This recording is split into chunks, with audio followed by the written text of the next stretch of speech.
కొన్ని ముచ్చట్లు కళ్ళ ముందే కనబడుతున్న వార్త రాయలేము. కొంతమంది ఎన్ని అరాచకాలు చేసినా వీడియోలున్న టీవీలో చూపెట్టలేము.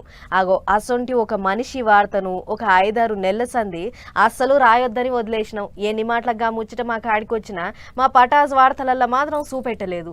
ఎంత వద్దనుకున్నా ఆఖరికి రాయక తప్పుతలేదు, మీకు చూపెట్టక తప్పుతలేదు. ఇంతకు ఏం వార్త అని అంటారా? ఇక చూడుర్రి ఎరకైతుంది. చుట్టూ పోలీసోళ్ళు నడుమిట్లా ఆగోరికి పోలీసోళ్ళు కావలగాస్తురేమో అనుకునేళ్ళు కాదు, అరెస్ట్ చేసి జైలుకి వేసుకపోతున్నారు.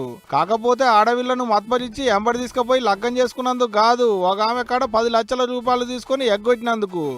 నగ్న పూజలని అతకం ముచ్చట్లు చెప్పి 10 లక్షలు తీసుకుందని ఒక ఆమె పోయి పోలీసోళ్లకు ఫిర్యాదైతే కేసు రాసుకొని ఎంకులాడుతుంటే ఉత్తరప్రదేశ్ లో దొరికింది ఆడ ఆగోరి. ఆడికేంచి మన కాడికి పట్టుకొచ్చి కోర్టు పెద్ద సార్ల ముంగట నిలబెడితే 14 రోజులు రిమాండ్ వేసింది కోర్టు.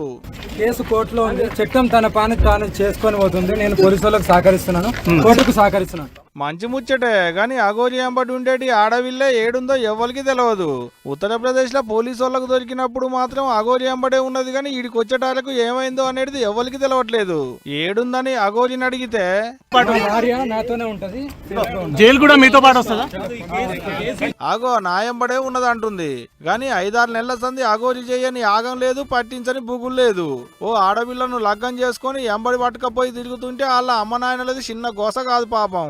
అయినా ఏమనలేదు పోలీసోళ్ళు. 10 లక్షలు ముంచిందనేటి వరకు కేసు రాసి అరెస్టు చేసిళ్ళు అన్నట్టు. గిట్లా గమ్మతేందంటే అరెస్టు చేసిన ఆగోరికి 14 రోజులు రిమాండ్ పడ్డాక జైలు వేద్దామని తీసుకపోతే లోపలికి రానియలేదు జైలు అధికారులు.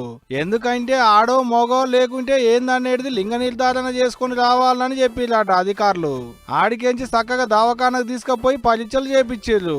ఇక ఏం చేస్తారు, ఏ జైలు వేస్తారు ఏందనేది అలాగే తెలవాలి. కానీ అఘోరి ఆగమైతే చిన్నగా లేదబ్బా.